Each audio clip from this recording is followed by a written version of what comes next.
தைரியத்தையும் கிருபையையும் எப்போ கொடுக்கிறார்? நம்மளிடத்தில் வந்த தேவன் நமக்கு கிருபையை கொடுக்க வேண்டுமானால் நம்மளிடத்தில் காணப்பட வேண்டிய குணாதிசயங்கள், குணங்கள்னு இருக்கு.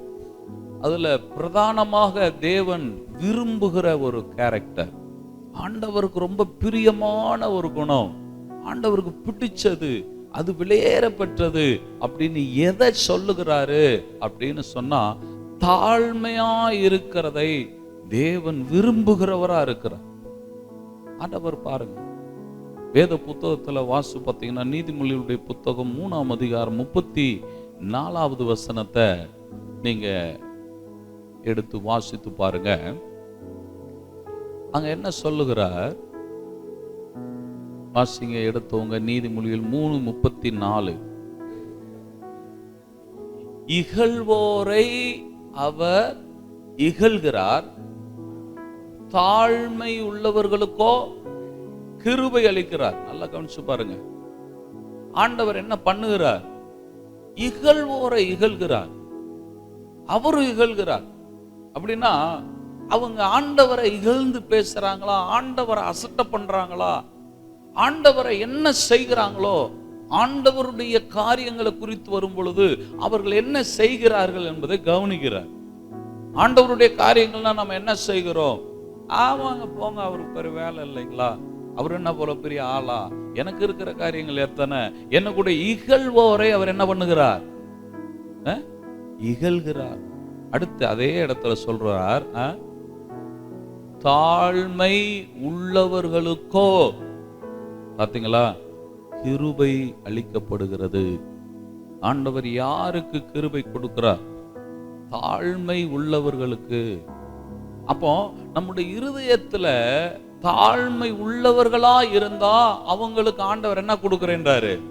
கிருபை கொடுக்கிறேன்றார். இந்த கிருபை என்பது நம்மை வாழ வைக்கிறது மாத்திரமல்ல, நம்மை பரலோகத்தில் கொண்டு போய் சேர்க்கக்கூடியதா இருக்கிறது.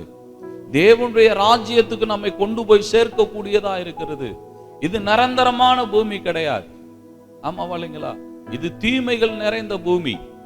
இந்த தீமைகள் நிறைந்த பூமியை விட்டு தேவனுடைய ராஜ்யத்திற்கு நாம் போக வேண்டுமானால் ஆண்டவருடைய கண்கள்ல நமக்கு என்ன கிடைக்கணும்? கிருபை கிடைக்கணும். ஆமா இல்லைங்களா? இந்த உலகத்துல எத்தனையோ கோடிக்கணக்கான ஜனங்கள் இருந்தாலும் ஆண்டவர் யாருக்கு கிருபை கொடுக்கிறேன்னு சொல்றாருன்னா, தாழ்மை உள்ளவர்களுக்கு. இருதயத்துல, நம்முடைய இருதயத்துல என்ன இருக்கணும்? சத்தமா சொல்லுங்க, கேட்கல. தாழ்மை. தாழ்மை நம்மை தாழ்த்துகிற ஒரு அனுபவம். தேவனுக்கு முன்னாடி நம்மை தாழ்த்துகிறது. தேவன் சொல்லுகிற காரியத்துக்கு என்ன பண்றது? தாழ்த்துறது. தேவன் என்னை பார்த்து ஒரு காரியம் சொல்லி இருக்கிறார்னா அதுக்கு என்ன என்ன பண்ணுகிறது? தாழ்த்துகிறது. இது ரொம்ப முக்கியம். அப்போஸ்தலர்கள்லாம் பாருங்க, அங்க அதிகாரிகள் கூப்பிட்டு அவங்கள அடிச்சு, இனிமே இயேசு கிறிஸ்துவை பத்தி நீங்க என்ன பண்ணக்கூடாது, சொல்லக்கூடாது அப்படின்னு சொல்றாங்க. அதுக்கு அவங்க பதில் சொல்றாங்க, நாங்க மனுஷனுக்கு கீழ்ப்படுகிறதா இல்ல தேவனுக்கு கீழ்ப்படுகிறதா அப்படின்னு வந்தா நாங்க யாருக்கு கீழ்ப்படிவோம்? தேவனுக்கு கீழ்ப்படிவோம். இதுதான் தாழ்மை. தேவன் சொன்ன காரியம் எதுவோ அதுக்குத்தான் நாங்க வளைவோன்றாங்க, தாழ்த்துவோம். அது எந்த காரியமா இருக்கிறது அந்த காரியத்துக்கு நாங்கள் எங்களை என்ன பண்றோம்? தாழ்த்துறோம். அவங்க சொல்றாங்க இயேசு கிறிஸ்துவை பத்தி சொல்லக்கூடாதுன்றாங்க. இல்ல, நாங்க சொல்லுவோம். ஏனென்றால் நாங்கள் தேவனுக்கு முன்னாடி எங்களை என்ன பண்றவங்க? தாழ்த்துறவங்க, தாழ்மையா இருக்கிறவங்க. அருமையான தேவனுடைய பிள்ளைகளே, நீங்களும் நானும் கர்த்தருடைய சமூகத்துல நம்மை தாழ்த்துகிறது அப்படின்னா என்னது அப்படின்னு சொன்னா, வாசி பாருங்க. யாக்கோபு எழுதின நிருபம் 4ஆம் அதிகாரம் 6வது வசனத்தை பாருங்க. அங்க தேவன் யாருக்கு அதிகமான கிருபைகளை கொடுக்கிறார்னு வாசித்து பாருங்க. அவர் அதிகமான கிருபையை அளிக்கிறாரே, ஆதலால் பெருமை உள்ளவர்களுக்கு எதிர்த்து நிற்கிறார், தாழ்மை உள்ளவர்களுக்கோ. பாத்தீங்களா? பெருமை உள்ள ஆளுக்கு அவர் என்ன பண்ணுகிறார்? எதிர்த்து நிற்கிறார். இந்த உலகத்துல அது எந்த மனுஷனா இருக்கட்டும், அவன் இருதயத்துக்குள்ள ஒரு பெருமை இருக்குதுன்னா அவனை கர்த்தர் எதிர்க்கிறேன்ற. நம்ம எதிர்க்கிறார், அந்த மனுஷனை எதிர்க்கிறார். உனக்குள்ள என்ன இருக்கு? பெருமை இருக்குது. தாழ்மை உள்ளவர்களுக்கோ, இந்த இடத்துல அதே வார்த்தையை பயன்படுத்துறார். பெருமை உள்ளவர்களுக்கு நான் எதிர்த்து நிற்கிறேன், அதே வேரத்துல தாழ்மை உள்ளவர்களுக்கு அதிகமான கிருபையை கர்த்தர் கொடுக்கிறார். ஆண்டவர் அதிகமான கிருபையை நமக்கு கொடுக்கணும்னா என்கிட்ட என்ன கேரக்டர் இருக்கணும்? தாழ்மையின் குணம் எனக்குள்ள இருக்கணும். அதே அதிகாரத்துல 10ஆம் வசனத்தை வாசி பாருங்க, 4:10 பாருங்க. கர்த்தருக்கு முன்பாக என்ன பண்ணுங்க? தாழ்மைப்படுங்கள். பாத்தீங்களா, அந்த உலகத்துல ஒரு மேன்மையான வாழ்க்கை, உயர்வான ஒரு வாழ்க்கையை கர்த்தர் யாருக்கு கொடுக்கிறார் அப்படின்னு சொன்னா, தங்களை தாழ்த்துகிறவர்களுக்கு. தேவனுக்கு முன்பாக நீங்கள் தாழ்மைப்படுங்கள். பாருங்க, நம்ம ஏன் முழங்கால் படியிடுகிறோம்? முழங்கால் படிடுறீங்களா? அது கேட்க வேண்டியிருக்கு. உட்காந்துக்கிட்டே ஜெபம் பண்றோமா? உட்காந்துக்கிட்டே ஜெபம் பண்றது, படுத்துக்கிட்டு ஜெபம் பண்றது, இதெல்லாம் அவரை என்ன பண்றது? அசட் பண்றது. தாழ்த்துகிறேன். பாருங்க, முழங்கால் படியிடுகிறது, அதுதான் முதல் தாழ்மை. முழங்கால் படியிட்டு நாம் தேவனிடத்துல பேச வேண்டும். இயேசு கிறிஸ்து இந்த பூமியில இருந்த நாட்கள்ல முழங்கால் படியிட்டு பிதாவை நோக்கி அவர் என்ன பண்ணாராம்? ஜெபித்தாராம். அவரே முழங்கால் படியிட்டார். அவர் ஏன் முழங்கால் படியிட்டார்? ஜெபம் பண்ணும் பொழுது நீங்க என்ன பண்ணுங்க? முழங்கால் படியிடுங்க. அந்த முழங்கால் படியிடுகிறது எதை காட்டுகிறது என்றால், நான் தேவனுக்கு முன்னாடி நான் தாழ்மை உள்ளவனாய் இருக்கிறேன். இன்னைக்கு அநேக நேரங்கள்ல ஆண்டவர் என்னை அவரோட உட்கார வச்சிருக்கிறார் அப்படின்னு சொல்லிட்டு அவங்க வாட்டுக்கு உட்கார்ந்து இருக்கிறாங்க. தேவ சமூகத்துல நான் யாரோட உட்கார்ந்துருக்கிறேன்? நான் என்னை உயிர்த்தெழுந்து யாரோட உட்கார வச்சுட்டாரு? தேவனோட உட்கார வச்சுட்டார். இப்போ நான் அவருடைய பிள்ளை. நான் என்ன பண்ணுவேன்? நான் ஆடுவேன். நான் தேவனுடைய சமூகத்தை அசட்டை பண்ணுவேன். அதுக்கு இல்லைங்க, ஆண்டவர் உன்னதத்துக்கு இன்னும் உங்களை கூட்டுட்டு போல. ஒன்றும் வர மாட்டேங்க. உன்னதத்துக்கு கூட்டு போயிட்டாரா? கூட்டுட்டு போகல. இன்னும் எங்க தான் இருக்கான்? பூமியில தான் இருக்கிறான். ஆண்டவர் அங்க தெளிவா சொல்றார், பெருமை உள்ளவனுக்கு நான் எப்படி இருக்கேன்ப்பா? அதுலயே ஒரு பெருமை. நான் எங்க உட்காந்துருக்கேன்னு தெரியுமா அப்படின்னு அது பேரு என்னதான்? ஆமா இல்லைங்களா?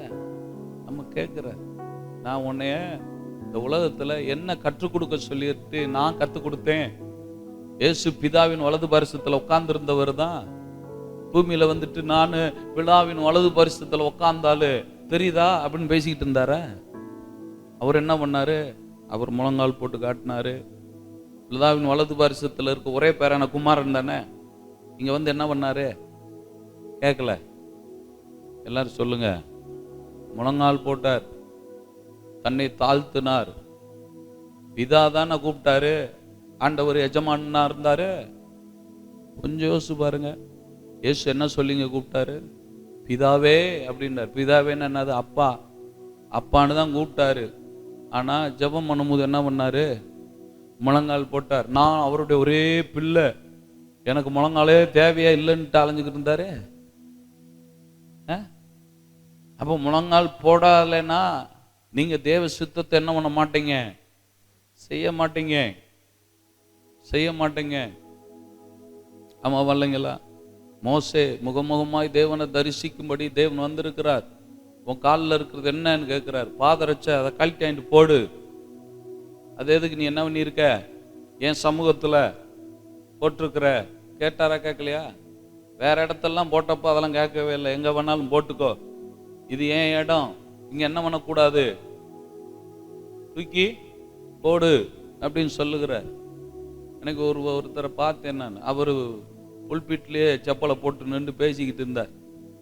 என்னங்க புல்பிட்ல செப்பல் போட்டிருக்கிறீங்க? இயேசு எனக்குள்ள இருக்கிறார், இயேசு எனக்குள்ள இருக்கிறார் அப்படின்ட்டார் டமால்ல. அப்படின்னு என்ன அர்த்தம்? இயேசுவே உள்ள வந்துட்டாரியா, இப்போ போய் செருப்பத்திக்கு போட்டுக்கிட்டு இருக்க? நான் அவருக்கு சமம். யாருக்கு சமம்? அதான் அந்த பாருங்க, அந்த புத்தி பாருங்க, யாருக்கு சமம்? இந்த சமம்ன்றது கேரக்டர் ஏற்கனவே பிசாசு ஏற்கனவே என்ன பண்ணி கொடுத்து வந்தேன், நான் தேவனுக்கு மேலே என் சிங்காசனத்தை என்ன பண்ணுவேன், ஸ்தாபிப்பேன். நான் யாரு தெரியுமா? அந்த பேச்சு அங்க இருந்து தொடங்குது. இயேசு என்ன பண்ணாரு இந்த பூமியில இருந்த நாட்கள்ல?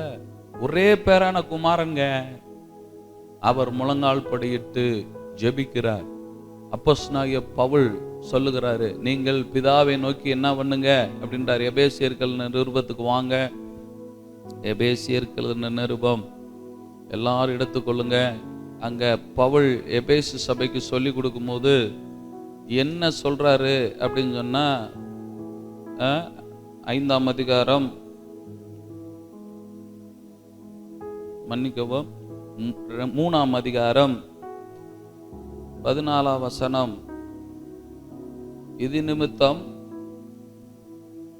யாராவது வாசிங்க.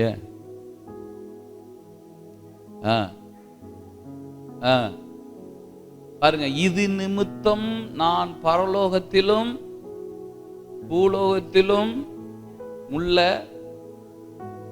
முழு குடும்பத்துக்கும், இங்க என்ன தானே சொன்னாரு? முழு கேட்கல, குடும்பம், பரலோக குடும்பம் பூலோக குடும்பம், அதை பத்தி தான் அவர் பேசுறாரு. பரலோக குடும்பத்துக்கும் பூலோக குடும்பத்துக்கும் நாமக்காரராகிய நம்முடைய கர்த்தராகிய இயேசு கிறிஸ்துவினுடைய, அது யாரு? ஆண்டவர் நோக்கினாரா? குடும்பம்னா என்னது?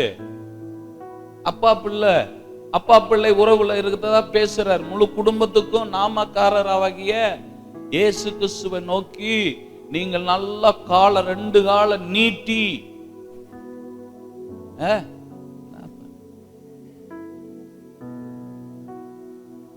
என்ன பண்ணுங்க? வயசான நிலையில இருந்தா பரவாயில்ல, ஐயா மாதிரி இருந்தா பிரச்சனை இல்லை. ஐயா என்னால முடியலன்னா உட்கார்ந்துக்கலாம். ஆனா இப்ப எல்லாரும் என்ன பண்றோம்? புத்தர் மாதிரி தான் உட்கார்ந்துக்கிட்டு என்ன பண்ணிக்கிருக்காங்க?